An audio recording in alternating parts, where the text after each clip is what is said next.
నమస్తే అండి. Welcome back to my channel. ఈరోజు చూపించే రెసిపీ ఫ్రూట్స్ హల్వా. సమ్మర్ వచ్చింది కదా, ఇంకేంది కాలిస్తే మీరు కూడా ఈ ఫ్రూట్స్ హల్వాని ఎలా చేయాలో వీడియో ప్రాసెస్లోకి వెళ్ళిపోదాం.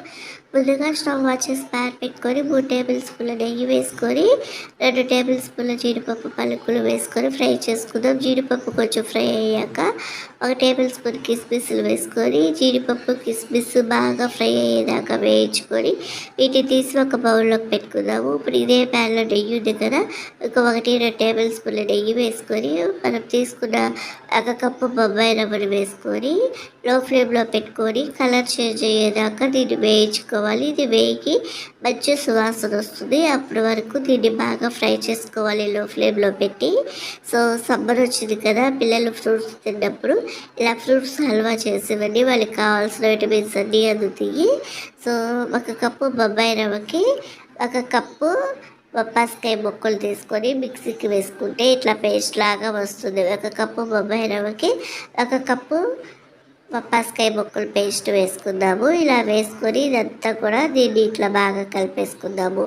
సో చూడండి, ఇప్పుడు కలర్ వేయకుండానే కలర్ వచ్చింది కదా ఈ హల్వాకి.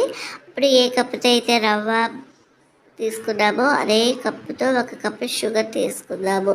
సో తీసుకొని షుగర్ అనేది దీంట్లో పూర్తిగా మెల్ట్ అయ్యి ఈ మిశ్రమం అనేది కొంచెం పలచబడుతుంది.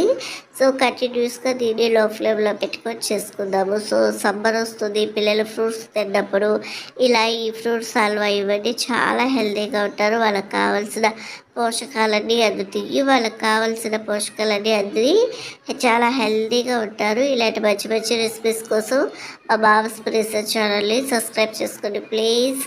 లైక్ చేయండి, చాలామందికి లైక్ చేసడం వల్ల వీడియో రీచ్ అవుతుంది. ఇప్పుడు ఇదంతా కూడా కంటిన్యూస్గా కలుపుకున్నాం కదా, కలుపుకున్న తర్వాత ఇదంతా దగ్గరికి వచ్చింది కదా, ఇప్పుడు స్టవ్ని లో ఫ్లేమ్లో పెట్టేసుకొని 1 కప్పు యాపిల్ ముక్కలు వేసుకుందాము. సో అన్ని కప్పు మెజర్మెంట్ చెప్తున్నారు. మీ దగ్గర దానిమ్మ విత్తనాలు ఉంటే 1 కప్పు దానిమ్మ విత్తనాలు కూడా వేసుకోవచ్చు. నా దగ్గర యాపిల్ బొప్పాయి అవైలబుల్గా ఉంది. ఇదంతా వేసుకొని 2 నిమిషాల దగ్గర పడుతుంది అనగా ఇంకా 2-3 టేబుల్ స్పూన్ల నెయ్యి వేసుకొని కంటిన్యూస్గా మిక్స్ చేసుకొని ప్యాన్ని వదిలేసేదాకా ఒక 5-10 నిమిషాలు కంటిన్యూస్గా కలుపుకుందాము. ఇలా కలుపుకున్న తర్వాత మీకు ఇష్టమైతే ఇంకేమైనా ఫ్రూట్స్ కూడా యాడ్ చేసుకోవచ్చు. సో ఇప్పుడు మనం ముందుగా వేయించుకునే డ్రై ఫ్రూట్స్ని వేసుకొని కలిపేసుకొని స్టవ్ ఆఫ్ చేసేసుకొని ఫ్రిడ్జ్లో పెట్టుకొని దీన్ని కూల్గా సర్వ్ చేసుకుంటే ఎంతో టేస్టీగా కడుపు నిండుగా చల్లగా ఉండే ఫ్రూట్స్ హల్వా రెడీ అయిపోయింది. ఫ్రిడ్జ్లో నుంచి తీసి దీన్ని ఒక సర్వింగ్ బౌల్లోకి సర్వ్ చేసుకొని పైనుంచి జీడిపప్పు కిస్మిస్తో గార్నిష్ చేస్తే ఫ్రూట్స్ హల్వా రెడీ.